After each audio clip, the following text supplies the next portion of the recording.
Hello friends, welcome back to my channel. Today I'm gonna show you how I've been taking care of sprucing up one of the ugliest original features inside my van. That's these dirty and scuffed door panels. And while I'm at it, build a shoe rack that I sorely need.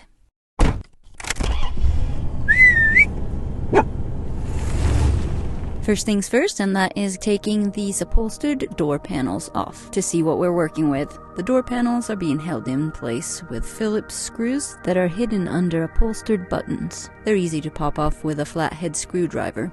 I'm gonna try to be as delicate about this as possible, as I want to reuse the screws. I think they look rather cool. So I'm unscrewing everything by hand.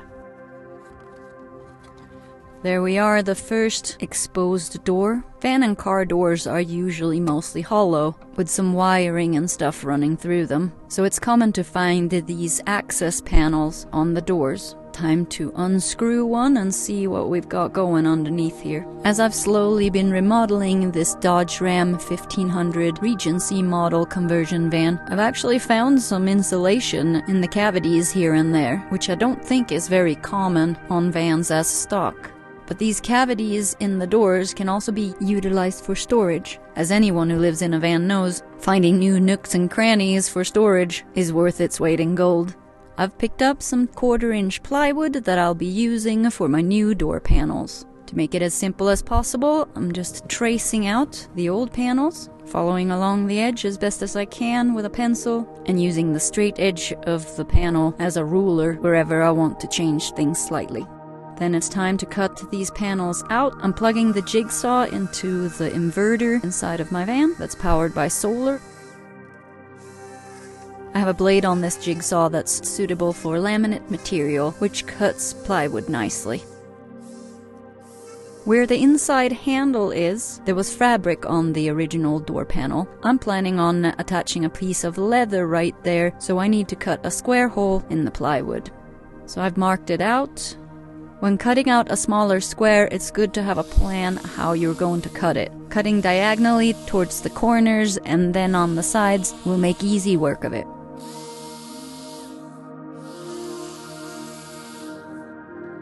As you can see, that's plenty of room for the handle. I've got the 2 panels for the side doors all cut out. And now I'll be marking out the drill holes for the screws, once again using the old panels as template, since I'm planning on trying to reuse both the same holes that are already in the door and the screws that were on the old panels. Drilling the holes. And now it's time for a dry run to make sure it fits. Yep, I'm happy with that. Admiring my work midway over a little cup of coffee. The door panel that you see right there is the first one I will tackle to make something more out of. I'm planning for it to be a shoe rack. Because as it is right now, Tora's food bowl stand is serving as the shoe rack, and that is working really poorly. So I have a plan to build one right there. Unscrewing the door panel again and taking some extra measurements, because I'm planning to use the cavity for extra storage for my flip-flops. You'll see what I mean a little bit later on in the video. I'm gonna start by building a box that goes right into that cavity using some of the leftover 1/4-inch plywood as a backing. And I managed to hurt myself and put the little drop of blood on the backing piece. That's okay, it'll remind me of my hard work.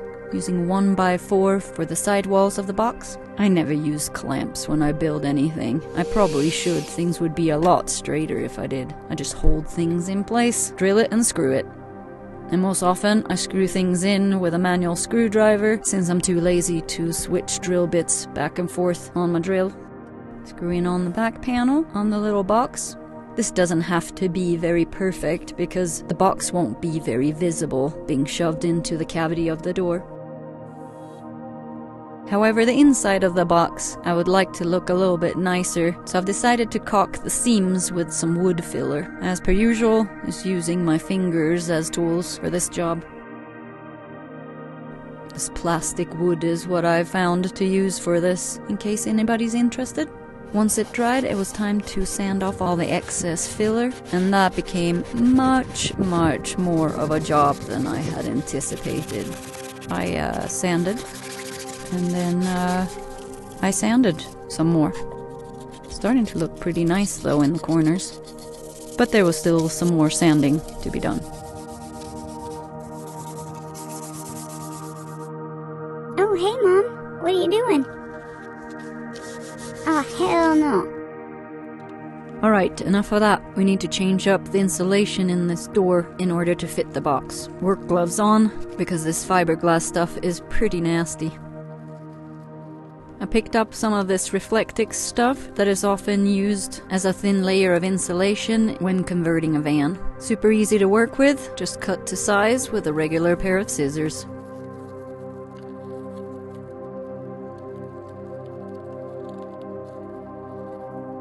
And now I put a mask on because I'm gonna attempt to cut this fiberglass insulation in half with an X-Acto knife so I can reuse half of it. I'll just shove that back in the bottom part of the door. Now there's space for my storage box. Now there is one little problem, and that is that there's a door stopper on this door that encroaches on the space where the box is when you go to close the door. So I need to make a hole in the side of the box for that stopper to poke through. I'll show you what I mean in a minute here. I'll put the box in place where it needs to go and then shut the door slowly so that you can see the stopper. Now I could take this stopper off, but then there's a risk of the door flinging open if there's a bit of wind, so I'd really like to keep it on this door. My plan only kind of worked. The stopper wanted to push the little box inward, so I actually have to modify the box to make it a little bit deeper. So as an afterthought, I'm now adding some spacers on the edge, and I'm just kind of hoping that that'll be enough for the stopper and the box to work smoothly together in the door. It's kind of common to have to make adjustments to your plan when you're doing DIY ad hoc building in this way. I can never foresee everything from the get-go, but that's what I like about building with wood. It's usually rather easy to make adjustments. And now it's time to cut a hole in the door panel so I can access that storage box I just built.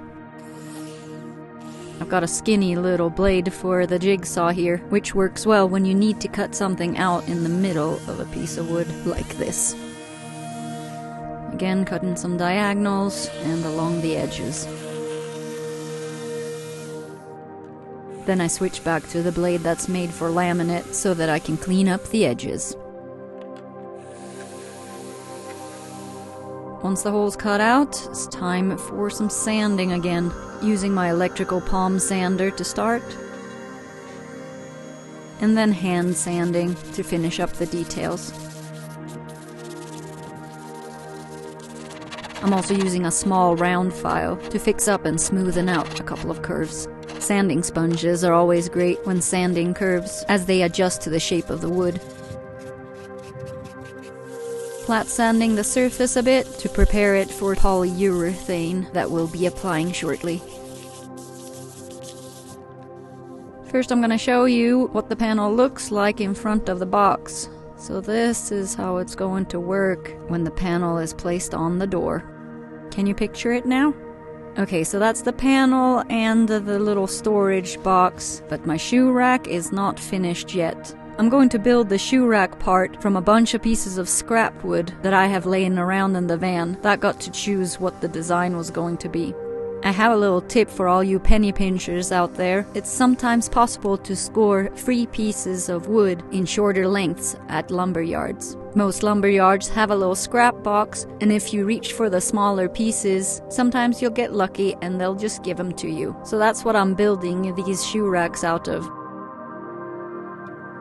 Again, as you can see, using no clamps whatsoever, just holding, drilling, and screwing. I take my time, and 9 times out of 10, the result is alright. Okay, I've placed it all out so that you can see now with both the shoe racks, the panel, and the storage box how it's all supposed to fit together. But I need to protect all this naked wood from moisture, and I've decided to use polyurethane. I've chosen a water-based polyurethane. For one thing, it smells a little bit less if I have to put all the pieces into the van while they're drying, and it's easier to deal with if you get spills or when needing to clean up the brushes, as in contrast to oil-based polyurethane where you need to use solvents. The water-based one can be cleaned up with water so long as it hasn't dried. For the door panel, I'm using a semi-gloss. Aesthetically, I usually prefer the satin finish. However, because this is going to be on the door that I might open even in rainy weather, I need this wood to be as protected as can be. The best way to get a smooth finish when polyurethaning is to apply one coat, let it dry, then sand it with fine sandpaper, and then apply another coat of polyurethane. On the table I have in the van, I repeated that process 3 or 4 times to get a really durable and smooth finish. Okay, you get the idea. It's time to try to put all of this together. First placing the box into the cavity and then attaching the panels with a couple of screws at the top to make sure it sits in the right place. It's time to drill through both the panel and the box and screw them together. I haven't measured this out. Once again, I'm just eyeballing it. It's a pretty ballsy move since I only get one chance to put holes through the panel. Please feel free to use a measurement tape for your projects.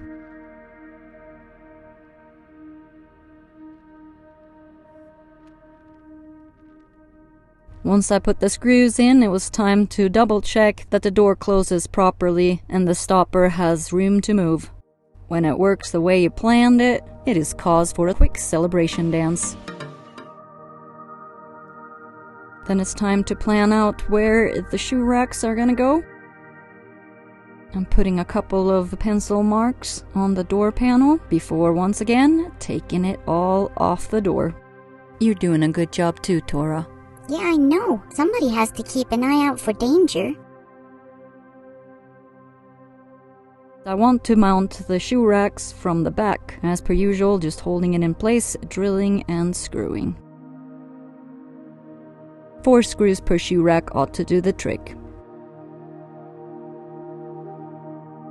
As I mentioned earlier, I want to put a leather piece behind the door handle. I've got some veg tan leather laying around among my craft supplies, so cutting a piece to size. Then I plan out a hole in the middle for the handle to poke through.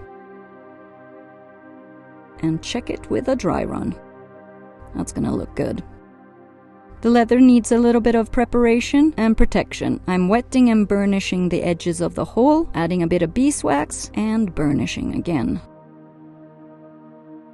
Then I oil the leather a couple of times over and also add a top coat of Resolene for protection. After much deliberation, I decided that the easiest way to attach the leather would be to glue it straight onto the door panel. So I'm lightly sanding the paint on the door, cleaning the surface, and then adding this goop glue that seems to work well with very many different types of material. I thread the handle through the hole and push the edges into place. After letting that dry for a little bit, I can now put the finished door panel back on the door. And now I'll put all the screws in place, both the ones holding the box and all the way around the door, using those screws that were originally on this door. Finally, I want to add a pull handle to use when closing the door from the inside. There was one originally on this panel, but it was an ugly plastic one that sat right above the lever handle. This handle is put together by a few plumbing pipe pieces, which should make a really sturdy handle, as it's all metal. I've decided to place it right here. I mark it out, then drill some small pilot holes, as I do need to drill both through the panel and straight into the metal door. I did double check previously so that I wouldn't hit any vital things with the placement of the handle. The screws I'll be using are fairly thick, so I will drill out the holes more with a thicker drill bit that matches the size of the screw. Before I'm placing the handle back on, I'm going to add a piece of leather to the handle as well, both for aesthetic purposes and so that it'll be nicer to hold it in cold weather. I will sew this by hand, so I'm using an awl to make holes along the edges of the leather first. I oiled and put a top coat on this leather piece as well, and now I'll be sewing it on using this thick waxed thread and 2 needles in order to make cross stitches. The waxed thread makes it pretty easy to do this as it holds everything in place nicely while sewing. There we are, all done. It's not perfect, but you won't see the stitches as this part of the handle is towards the door. Now let's screw it in place. It looks pretty nice if I do say so myself. Is everything on this door 100% straight? No, it isn't, but it's still 100% badass. I almost forgot the top trim. I'll be reusing the one from the old panel, but it doesn't look very nice and I had to fix a few holes in it. So I decided to paint it with the same paint that I used on the outside of the van to bring a pop of that sage color to the interior. There we are, that's better. If you haven't seen the video I made of painting the van yet, I'll leave a banner link at the top of the screen for you. Here's the finished door panel and shoe rack. It's time to test it out. First, a couple of pairs of flip-flops. I'll shove those into the storage box in the back.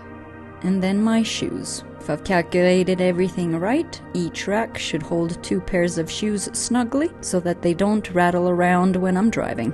4 pairs of shoes is all I allow myself to have in the van at any one time. Actually, scratch that, I do have a pair of cowboy boots as well, but they won't fit in the rack, so they'll have to live underneath the bed still. But this is working out just the way I planned it. That's cause for another mini celebration dance before it's time to say goodbye.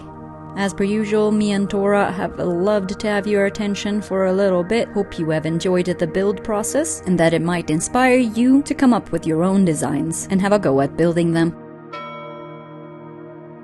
As for my other 3 door panels, I suggest you subscribe if you want to know what I'll be making out of them.